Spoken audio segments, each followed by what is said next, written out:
Hello, কেমন আছো বলো তোমরা সবাই? আমার নিট বাংলা চ্যানেলে তোমাদের অনেক অনেক ওয়েলকাম।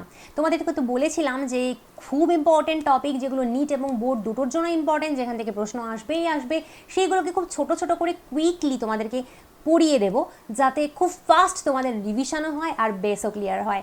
আর তার আগে বলি, তুমি যদি আমার চ্যানেলে নতুন হয়ে থাকো, চ্যানেলটা সাবস্ক্রাইব করে দিও। ভিডিওগুলো ভালো লাগলে লাইক কমেন্ট শেয়ার করতে একদম ভুলো না। তোমার নিট জার্নিতে তোমার সাথে আমি কন্টিনিউয়াস পাশে থাকবো। তো আজকে বেসিক্যালি আমি ক্যান্সার এবং টিউমার নিয়ে তোমাকে খুব তাড়াতাড়ি কিছু কথা বলে দেবো, কিন্তু এত বেসিক জিনিস বলবো যেটাই কিন্তু তোমাদের পরীক্ষার জন্য আসবে, পরীক্ষার জন্য ইম্পর্ট্যান্ট। তো প্রথমত হলো ক্যান্সার আর টিউমার এক কি না, ক্যান্সার টিউমার কি, নর্মাল সেলের সাথে তফাৎ কি, সব আমি চট করে বলে দেবো। তো ফার্স্ট কথা হলো যে নর্মাল সেল আর ক্যান্সার সেলের মধ্যে মূল তফাৎটা কি। দেখো, ধরো ল্যাবরেটরিতে আমি এরকম একটা পেট্রি ডিশ নিয়েছি। পেট্রি ডিশ তোমরা জানো, যেখানে সেল গ্রো করানো হয়, কোষের বৃদ্ধি হয়। তো এরকম একটা পেট্রি ডিশ নিয়েছি, নিয়ে আমি এখানে কিছু সেল রাখলাম। এগুলো হচ্ছে নর্মাল সেল, ঠিক আছে? এগুলোর মধ্যে কোনো ক্যান্সার নেই। তো এই সেলগুলো কি হবে, একটা থেকে দুটো সেল তৈরি হয়, দুটো থেকে চারটে হয়, চারটে থেকে আটটা হয়, আটটা থেকে 16টা হয়। তোমরা জানো যে মাইটোসিসের মাধ্যমে সেল কন্টিনিউয়াস ডিভিশন করতে থাকে, নাম্বারে বৃদ্ধি পায়। এবারে এই পেট্রি ডিশটা যখন দেখো এরকম সেলের লাইনে পুরো ভরে গেল, নর্মাল সেল হলে কি হবে, তারা কিন্তু আর সেল ডিভিশন করবে না। যেই মুহূর্তে একটা সেলের সাথে পাশের সেলের কন্ট্যাক্ট হবে বা স্পর্শ হবে, অমনি কিন্তু ওরা সেল ডিভিশন করা বন্ধ করে দেবে। এই জিনিসটাকে বলে কন্ট্যাক্ট ইনহিবিশন। কন্ট্যাক্ট ইনহিবিশন মানেই হলো এটা, যেখানে একটা সেল পাশের সেলের সাথে কন্ট্যাক্ট হলে বা টাচ হলে ডিভিশন করা বন্ধ করে দেয়। নর্মাল সেলের ক্ষেত্রে এইটা হয়। কিন্তু সেম পেট্রি ডিশে তুমি যদি একটা ক্যান্সার সেল রাখো, ক্যান্সার সেলের ক্ষেত্রে এই নিয়মটা ওরা মানবে না। ওরা কি করবে, প্রথমে তো এরকমভাবে সেল ডিভিশন করে প্লেটটা ভরে দিল, তারপরে কন্ট্যাক্ট ইনহিবিশন ওরা মানে না, ওরা কিন্তু উপরন্তু কন্টিনিউয়াস সেল ডিভিশন করতেই থাকে। তার ফলে নাম্বার অফ সেল কন্টিনিউয়াস এরকম বাড়তে থাকে, বাড়তে থাকে, বাড়তে থাকে। অনেক অনেক অনেক অনেক সেল কিন্তু এইভাবে তুমি দেখো বাড়তে আছে, একটার ঘাড়ের ওপর আরেকটা সেল গিয়ে বসছে, আবার আরেকটার ঘাড়ের ওপর আরেকটা সেল গিয়ে বসছে, কারণ ওদের মধ্যে কোনো কন্ট্যাক্ট ইনহিবিশন কাজ করে না। এদের মধ্যে কন্টিনিউয়াস সেল ডিভিশন হয়, যেটা কি বলে অনিয়ন্ত্রিত বৃদ্ধি বা আনকন্ট্রোলড গ্রোথ। এই আনকন্ট্রোলড গ্রোথ বা অনিয়ন্ত্রিত বৃদ্ধি কিন্তু ক্যান্সার সেলের মূল ধর্ম। ক্যান্সার সেলের কিন্তু কন্ট্যাক্ট ইনহিবিশন ধর্মটা থাকে না। ঠিক এবার এরকমভাবে অনেকগুলো সেল নিয়ে নিয়ে নিয়ে নিয়ে নিয়ে নিয়ে একটা তোমার পাইল তৈরি করলো, একটা স্তূপ তৈরি করলো। একে তুমি টিউমার বলতে পারো। টিউমার কথাটা এখানে আমরা অ্যাপ্লাই করতে পারি। তো চট করে আগে এই টেক্সটটা দেখে নেব, তারপরে তোমাকে আমি বলবো যে ক্যান্সার আর টিউমারের মধ্যে কিছু সূক্ষ্ম তফাৎ আছে, সেটা কি। তো ফার্স্ট হচ্ছে normal cells show contact inhibition. Contact with other cells inhibits their uncontrolled growth. Cancer cells do not have this property. As a result, cancerous cells continue to divide to yield masses of cells called tumors. স্বাভাবিক কোষের একটি ধর্ম হলো contact inhibition, যার ফলে কোনো কোষ যখন অন্য কোষসমূহের সংস্পর্শে আসে তখন তাদের অনিয়ন্ত্রিত বৃদ্ধি বাধা পায়। ক্যান্সার কোষগুলোর এই ধর্মটি থাকে না, ফলে ক্যান্সার কোষগুলো অনবরত বিভাজিত হয়ে কোষসমূহের সৃষ্টি করে, কোষ সমষ্টি সৃষ্টি করে, তাকে টিউমার বলে। আচ্ছা, এই নোটসগুলো আমি আমার পেইড ব্যাচের স্টুডেন্টদের দিই। তোমরা যদি এরকমভাবে ইংলিশ এবং বাংলায় নোটস পেতে চাও, তার সাথে সমস্ত লেকচার্স পেতে চাও, এমসিকিউ পেতে চাও, you can join my paid batch. আমি আমার পেইড ব্যাচের ডিটেলস তোমাকে ভিডিওর পরে বলে দিচ্ছি। ওকে, এবার হচ্ছে নেক্সট কোয়েশ্চেন। ম্যাম, আপনি এখানে টিউমার কথাটাও ইউজ করলেন, ক্যান্সার কথাটাও ইউজ করলেন, দুটোই কি সেম? দুটো সেম না, দুটোর মধ্যে খানিক তফাৎ রয়েছে। কীরকম তফাৎ? দেখো, এটা তো ঠিক যে তুমি টিউমারই বলো আর ক্যান্সারই বলো, যাই বলো না কেন, তারা কিন্তু এরকম আনকন্ট্রোলড সেল ডিভিশন শো করবে, অনিয়ন্ত্রিত কোষের বৃদ্ধি শো করবে এবং স্তূপাকৃতি সেল তৈরি করবে। দুজনেই করে, টিউমারও ক্যান্সারও। এবার এই টিউমার বেসিক্যালি দু রকমের হয়। একরকম হচ্ছে বিনাইন টিউমার, আরেক রকম হচ্ছে ম্যালিগন্যান্ট টিউমার। এই বিনাইন টিউমার আর ম্যালিগন্যান্ট টিউমারের মধ্যে তফাৎ কি? দেখো, ধরো ঠিক এই যে ছবিটা তুমি দেখতে পাচ্ছ, এখানে আমি দেখতে পাচ্ছি যে একটা সেল থেকে দুটো, দুটো থেকে চারটে, চারটে থেকে আটটা অনন্ত কোষের একটা স্তূপ তৈরি হয়েছে। কিন্তু এই টিউমারটা ঠিক একটা জায়গাতেই রয়েছে বডির। মানে তুমি দেখবে অনেক সময় অনেকের দেখা যায় এই কপালের কাছে একটা টোপলা হয়েছে, দেখেছো না এরকম? তো সেটা হচ্ছে বিনাইন টিউমার, যেখানে অনেক সেল ডিভিশন হয়ে হয়ে হয়ে হয়ে হয়ে হয়ে একটা টোপলা মতন তৈরি হচ্ছে, বডির ভেতরেও এরকম হতে পারে, কিন্তু সেটা ওই জায়গা ছেড়ে অন্য কোথাও স্প্রেড করে না বা বডির অন্য কোথাও ছড়ায় না, ওটা ওই জায়গাতেই থেকে যায়। এবং এটা কিন্তু একদমই ডেঞ্জারাস নয়, এটা আরামসে রয়ে যেতে পারে, তুমি ট্রিটমেন্ট করতে পারো, না করলেও ইনফ্যাক্ট ওটা খুব একটা কিন্তু ক্ষতি করে না। তো এই বিনাইন টিউমার কিন্তু একেবারেই ভয়ের কিছু নয়, ওটা একদম সাধারণ জিনিস এবং ওটা তোমার বডির একটা জায়গাতেই থাকে।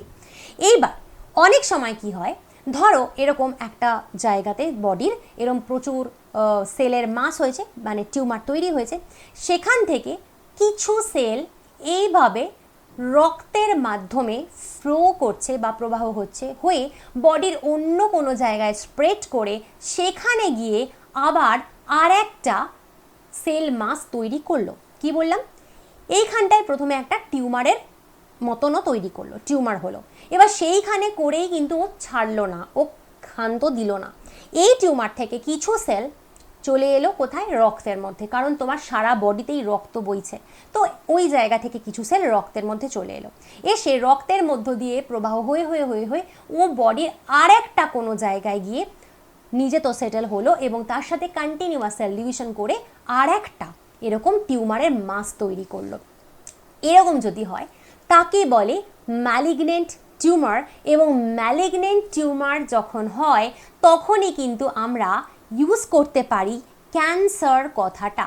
এইটা কিন্তু ভালো করে বুঝবে, যতক্ষণ না টিউমার এক জায়গা থেকে আরেক জায়গায় ছড়াচ্ছে ততক্ষণ কিন্তু আমরা ম্যালিগনেন্ট টিউমার বা ক্যান্সার কথাটা ইউজ করতে পারি না।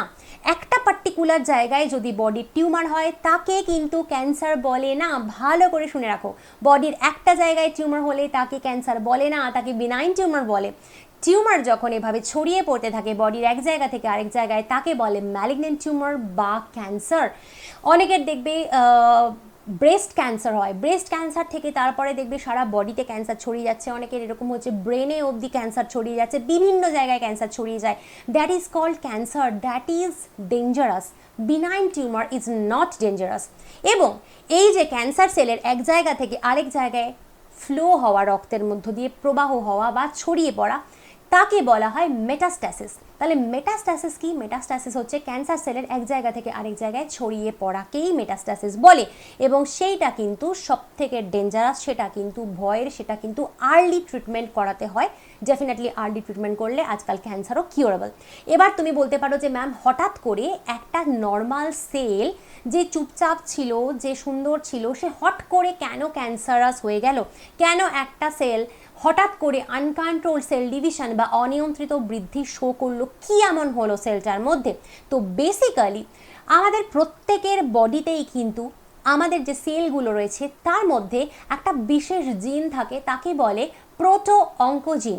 প্রত্যেকের, তোমার আমার বডির প্রত্যেকটা সেলে কিছু জিন রয়েছে যাকে বলে প্রোটো অঙ্কোজিন। এবার কোনো কারণে যদি এই প্রোটো অঙ্কোজিনে মিউটেশন হয়ে যায় তখন এই জিনটা প্রোটো অঙ্কোজিনের থেকে বদলে হয়ে যায় অঙ্কোজিন। এই প্রোটো কথাটা হাটিয়ে দিলাম, শুধু অঙ্কোজিন। এবং এই অঙ্কোজিন যখনই হয় তখনই কিন্তু এটা ক্যান্সারাস হয়ে যায়। অঙ্ক কথাটা মনে রাখবে অঙ্কোলজিস্টের থেকে, যারা ক্যান্সারের ডাক্তারবাবু হন তাদেরকে আমরা বলি অঙ্কোলজিস্ট। তুমি যদি নিট দিয়ে ভালো রেজাল্ট করে তারপরে যদি ক্যান্সারের ডাক্তারবাবু হও তুমি অঙ্কোলজিস্ট হবে। তো এই অঙ্কোজিন হলো ক্যান্সার সম্বন্ধীয়। তাহলে প্রোটো অঙ্কোজিন যেটা সবার আমাদের বডিতে রয়েছে, যেটা কিন্তু নিরীহ একটা জিন, কিন্তু কোনো কারণে সেই জিনটার মিউটেশন হলে সেটা অঙ্কোজিন হয়ে যায় এবং তখন সবার প্রথম এই সেলটা ক্যান্সারাস হয়ে যায়, বা বলতে পারো টিউমার তৈরি করতে সাহায্য করে। একটা সেল থেকে দুটো, দুটো থেকে চারটে, এভাবে আনকন্ট্রোল সেল ডিভিশন স্টার্ট হয়ে যায়। এবার এই মিউটেশনটা কেন হয়? মিউটেশন প্রচুর কারণে হতে পারে। যেমন কিছু ভাইরাস রয়েছে যারা এই প্রোটো অঙ্কোজিনকে মিউটেট করে দেয়, কিছু ভাইরাস রয়েছে, সব ভাইরাস নয়, কিছু ভাইরাস। তাছাড়া এক্স রে, গামা রে, ইউভি রে, এই ধরনের রে কিন্তু প্রোটো অঙ্কোজিনে মিউটেশন ঘটাতে হেল্প করে।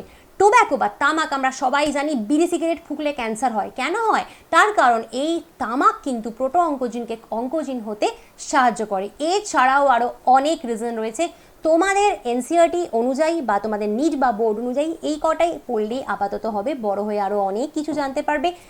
এইটুকু ছিল ক্যান্সারের খুব কুইক একটা লেকচার। আশা করি তোমার উপকার হলো। কুইক লেকচার হলেও এখান থেকে কিন্তু বেশিরভাগ কোয়েশ্চেন তোমার চলে আসবে। এটাই কিন্তু আসল বেসিক লেকচার ছিল। এবার বলি, তুমি যদি আমার পেইড ব্যাচ এনরোল করতে চাও তাহলে করতে পারো। আমার ব্যাচের ডিটেলস তোমাকে একবার চট করে দিয়ে দিচ্ছি। এবারে তোমাকে আমি বলবো, যারা তোমরা নিট 2026 এবং নিট 2027 দিচ্ছ এবং আমার biology online paid batch enrol করতে চাইছো, তারা এনরোল করতে পারো। খুব তাড়াতাড়ি এনরোল করে নাও। তোমরা 100% NCERT best full syllabus class 11 class 12-এর সমস্ত চ্যাপ্টারের রেকর্ডেড লেকচার্স আমার কাছে পাবে। ফুল সিলেবাস ক্লাস 11 ক্লাস 12-এর পিডিএফ নোটস, এবং সেটাও কিন্তু বাংলা এবং ইংলিশে আমার কাছে পাবে। চ্যাপ্টার ওয়াইজ এমসিকিউ প্র্যাকটিসের পিডিএফ প্রচুর পাবে বাংলা এবং ইংলিশে, ঠিক যেরকম এখানে এক্সাম্পল দেখালাম। এইভাবে প্রত্যেক চ্যাপ্টার থেকে প্রচুর তুমি বেঙ্গলি ইংলিশ পিডিএফ পাবে, এবং চ্যাপ্টার ওয়াইজ টেস্ট তুমি আমার কাছে দিতে পারবে বাংলা ইংলিশ দুটো ভাষায়। ফুল সিলেবাস টেস্ট দিতে পারবে বাংলা ইংলিশ দুটো ভাষায়। তাই নিট যেইভাবে এক্স্যাক্ট তুমি দেবে সেভাবে বায়োলজি কমপ্লিট প্র্যাকটিস তোমার কিন্তু আমার কাছে হয়ে যাবে। এবং আমার ব্যাচের আনলিমিটেড ভ্যালিডিটি, তুমি যদি ক্লাস 11-এ পড়ো তুমি জয়েন করতে পারো, ক্লাস 12-এ পড়ো জয়েন করতে পারো, যদি ড্রপার হও তাও জয়েন করতে পারো। যতদিন না নিট তুমি পাচ্ছ ততদিন তোমাকে আর কোনো দিন কোনো টাকা পয়সা দিতে হবে না। ততদিন তোমার সাথে আমি আছি, ততদিন আমার কোর্স তোমার সাথে আছে। এটার আনলিমিটেড ভ্যালিডিটি একবারই। শুধুমাত্র জয়েন করার সময় তোমার আমাকে দিতে হবে ₹1000 1000 টাকা তোমার আমাকে দিতে হবে একবারই জয়েন করার সময়। তারপর থেকে এটার আনলিমিটেড ভ্যালিডিটি, আর কোনো দিন কোনো এক্সট্রা টাকা পয়সা তোমার কাছে চার্জ করা হবে না। যতদিন না নিট পাচ্ছ ওই 1000 টাকাতেই এভরিথিং তোমার হয়ে যাবে। যদি এনরোল করতে চাও 9019765145 এই নাম্বারে তুমি হোয়াটসঅ্যাপ করতে পারো। হোয়াটসঅ্যাপ করে তুমি ডেফিনেটলি নিট কোর্সে এনরোল করতে পারো। চলো আজকে আসছি, পরের দিন অন্য কোনো ভিডিও নিয়ে আসবো। Bye bye.